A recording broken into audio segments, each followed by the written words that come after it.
to Round Ball Rants. I'm your host, Vincent Cooper, and today we're blending fantasy and reality. We've got our first fantasy league update of the season, covering weeks 1 and 2, plus a weekend recap around the association.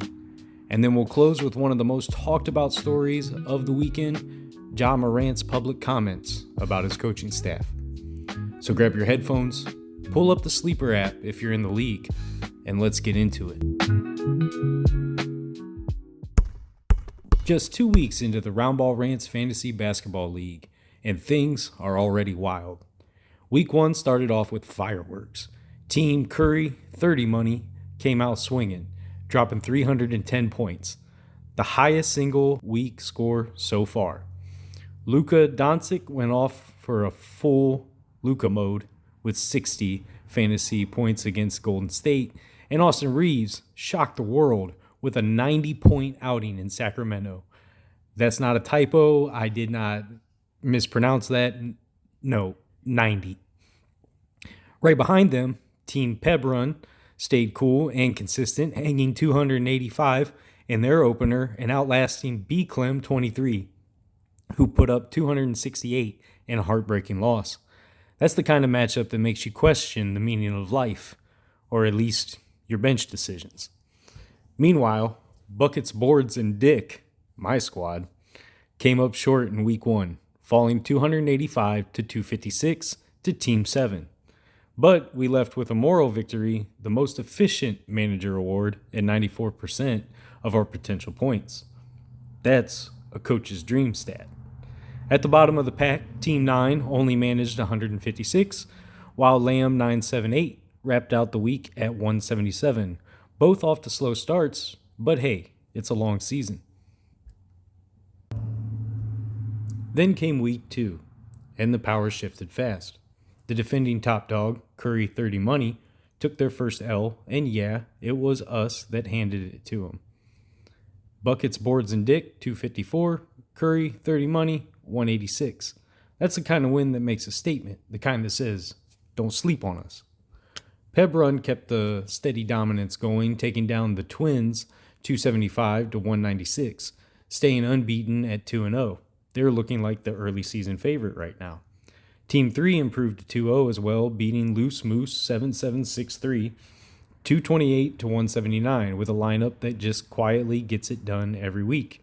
And how about Team UJs? Or UJZ? I have to ask them about that one. After a tough week 1, they bounced back big, edging Team 7 244 to 240 in one of the closest finishes of the season so far. Meanwhile, B Clem 23 finally got that redemption win, sneaking past J Has the Picks 197 to 191, and Lamb 978 avoided the 0-2 start by knocking off Team 9 182 to 137. So after 2 full weeks, here's how Division 1 looks. Pebron and Curry 30 money tied up top at 2-0 and 1-1 respectively. Buckets, Board, and Dick surging into third with momentum. Team 3 quietly undefeated and lurking. Team 9 and Loose Moose 7763 need to shake up those rosters before things get out of hand. We're still waiting on the official Week 2 report from Sleeper. That'll give us updated efficiency and MVP stats, and when it drops, I'll break it down in our next show.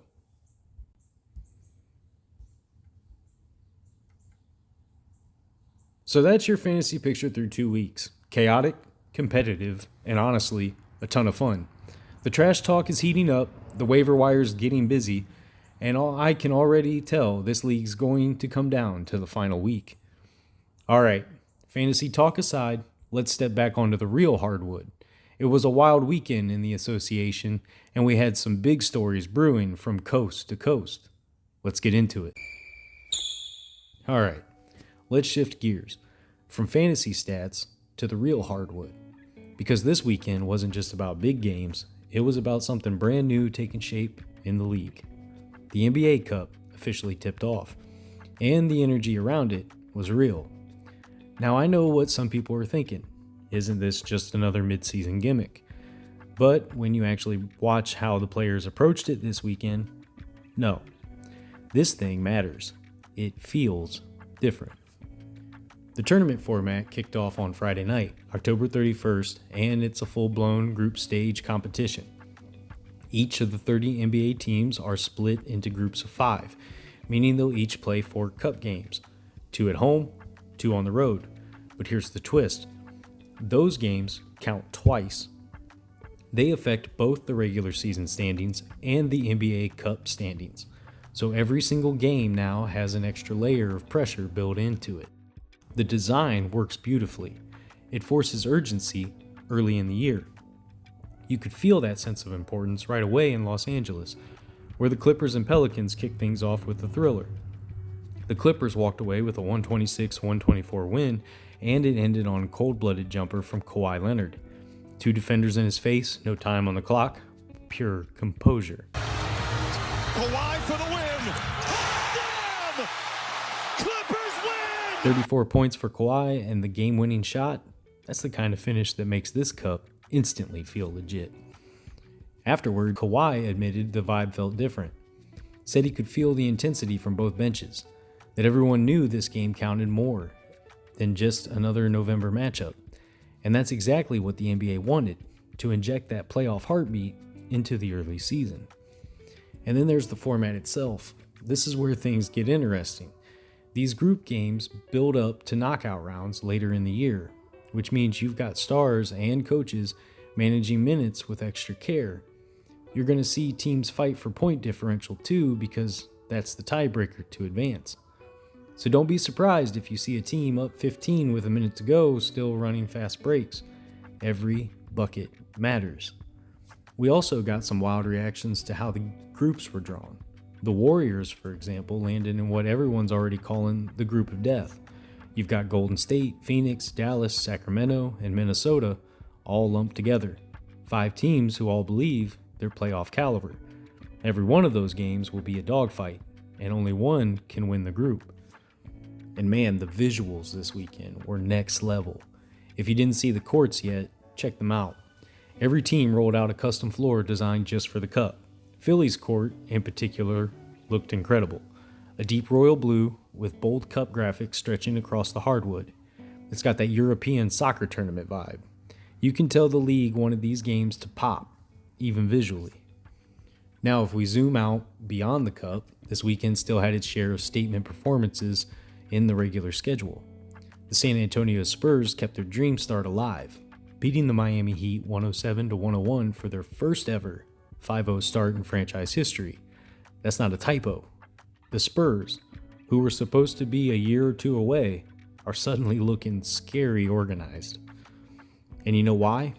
It's Victor Wembanyama. In and out dribble, driving and swatted by Wembanyama, and swatted again. The kid went absolutely off. 27 points, 18 rebounds, 6 assists, and 5 blocks. That's a video game stat line. He was everywhere, rim protecting, switching onto guard, hitting step-back jumpers. And you can already tell he's not just developing, he's dictating games. Miami got 31 from Bam Adebayo and 24 from Andrew Wiggins, but even that wasn't enough to match the Spurs' tempo and control. Meanwhile, the Oklahoma City Thunder just kept rolling. They're undefeated again, now 7-0 to start the year. And they embarrassed the Pelicans 137-106 on Saturday night. Shai Gilgeous-Alexander dropped 30 points and tied Oscar Robertson for the second longest streak of 20-point games in NBA history. That's the Big O. That's 79 straight games. You're talking about a player operating in a rhythm that feels automatic. The Thunder hit 20 threes in that game. 20 at 42%. That's not just hot shooting, that's surgical basketball. And the way they move the ball, it feels like they've hit that championship contender level all over again. Out east, the Philadelphia 76ers showed that they're no joke either, beating Brooklyn 129-105 in a game that they completely controlled. Kelly Oubre Jr. led the team with 29, and Tyrese Maxey added 26, both of them efficient, aggressive, confident. You can feel that this team's rhythm is returning even without the shadow of drama that they've had in past seasons. And then the Houston Rockets. Yeah, that's right. The Rockets made a statement win that turned heads. They crushed the Celtics 128-101. Kevin Durant was locked in. 26 points in 3 quarters. Barely broke a sweat. Durant right now has been automatic, like 4 for 4 automatic. Rookie Amen Thompson had 17 points and 9 boards.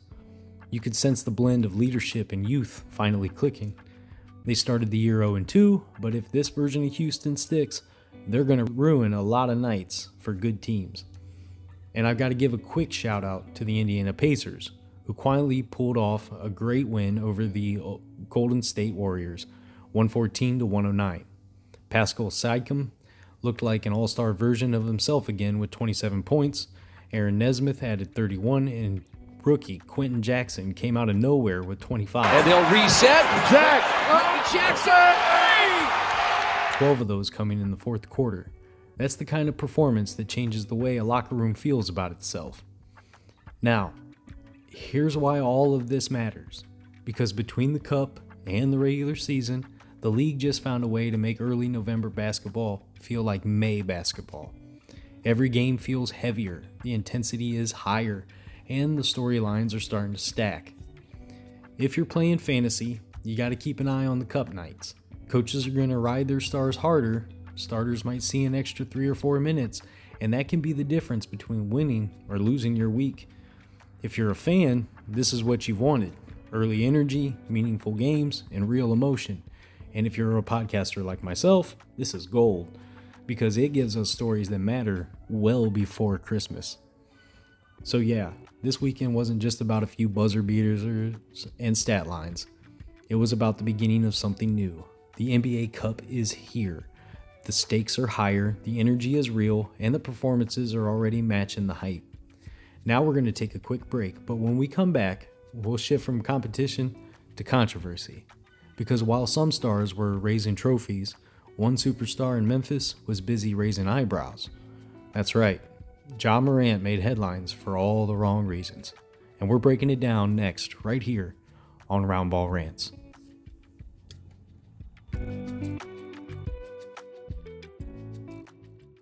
All right, now let's talk about what everyone's been buzzing about all weekend. Ja Morant, the Memphis Grizzlies, and a moment that feels like a turning point. Friday night, the Grizzlies played the Lakers, and it was one of those games that just felt heavy. Memphis came out strong, up by double digits at the half, but by the final horn, they'd lost 117-112. Ja finished with only 8 points on 3 of 14 shooting. He did hand out 7 assists, but the energy, the swagger, the confidence we usually see from him, it wasn't there. You could see it on the floor. The shoulders slumped, the hesitations, the looks towards the bench. And then came the moment that changed the whole weekend. Post-game, reporters asked Ja what went wrong, what the team could have done differently, and his answer landed like a thunderclap. He said, quote, "Go ask the coaching staff." And when they pressed him on what he meant, he added, "According to them, probably don't play me. Honestly, that's basically what the message was after. It's cool." That right there, that was the spark. Your franchise star, your locker room leader, saying his own coaches don't even want him on the floor. That's not frustration anymore. That's fracture. Here's where the story gets a little deeper. Memphis isn't just dealing with a slump, they're dealing with a transition. Taylor Jenkins, the coach who shepherded Ja's rise, was let go late last season. The new man in charge is Tomas Lasalo, a respected European coach known for structure, spacing, and accountability. His system is deliberate. It asks guards to share control. And for a player like Morant, explosive, instinct-driven, improvisational, that can feel like a cage. So when Ja's minutes dropped to around 28.5 per game, his lowest since his rookie season, and his averages dipped to just over 20 points on 40% shooting, you could almost sense this storm brewing. But let's be honest, this isn't just about a bad night. It's about identity. Ja Morant is used to being the heartbeat of the franchise. Everything used to run through him. The highlights, the pace, the personality. Now the ball's moving differently. The touches are spread out, and the trust feels fractured.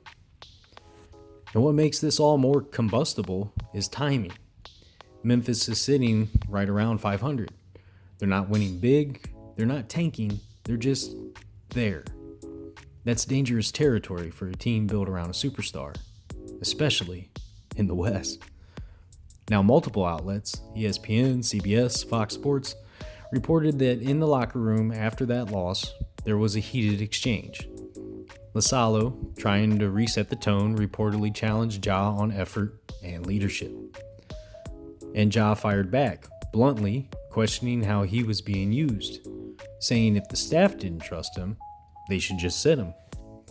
It's unclear exactly what words were said, but players described the energy as icy. And here's the truth. Nobody in Memphis wants to say out loud.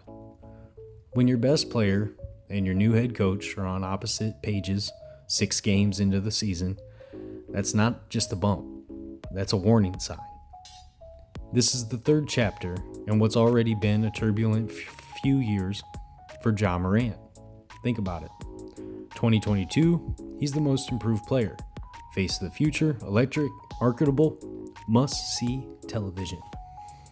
Then come the off-court incidences, the suspensions, the apologies, the rehabilitation. The narrative turned into a redemption arc, a comeback season, the mature version of Ja. But this weekend reminded everyone redemption isn't one press conference.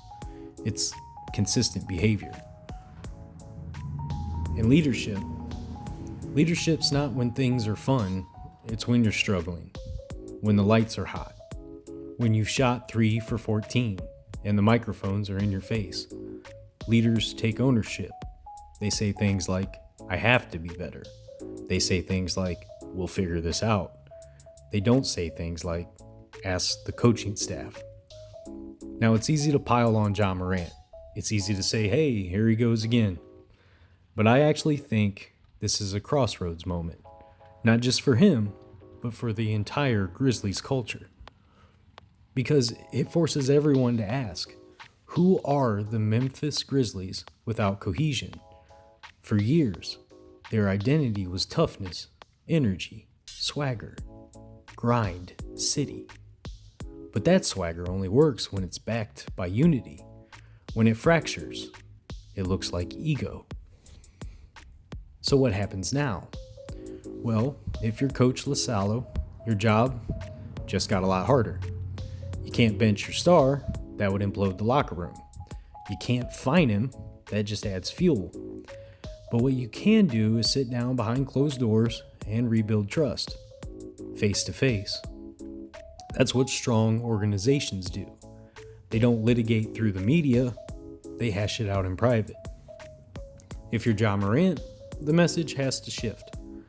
The next press conference, it has to sound different. You've got to say, that's on me. You've got to lead by example. Because if this tension lingers into December, trade rumors start. If it lasts until January, the front office starts looking at future plans. And here's the part fans don't want to think about. Stars and franchises have expiration dates when trust breaks down. Memphis loves Ja. He put that city on the map again.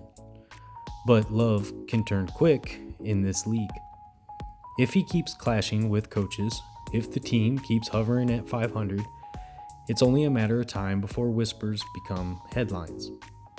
From a fantasy basketball standpoint, it even matters there. Morant's minutes are inconsistent, his shot attempts are fluctuating, and his body language say he might not be engaged every night. That's not just a leadership issue, that's a production issue. So if you've got him on your roster, maybe it's time to hold those trade talks, because instability doesn't help anyone's box score, even in the fantasy world. But the biggest thing here isn't about stats or fantasy. It's about maturity. Ja Morant has the talent to be a top 5 player in this league. He's electrifying. He can dunk on anyone, break down any defense, and sell out every arena that he steps in. But talent has never been the question. It's the choices. This weekend reminded everyone that greatness isn't just what you do between the lines, it's how you carry yourself when the game's over. So here's my take. Ja Morant's at a fork in the road. One direction, he learns from this, rebuilds the trust, embraces structure, and grows into the leader Memphis always hoped he'd be. The other, he doubles down on defiance, and we end up talking about what could have been. Either way, this moment, this weekend in particular, it's going to stick. Because for Memphis and for Ja Morant, for anyone who's ever tried to find balance between confidence and accountability, this is the test.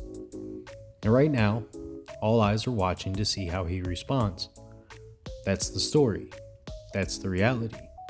We'll keep watching to see if the Grizzlies pull it together, or if this weekend ends up being the moment that started the unraveling. And that's going to wrap it up for today's edition of Round Ball Rants.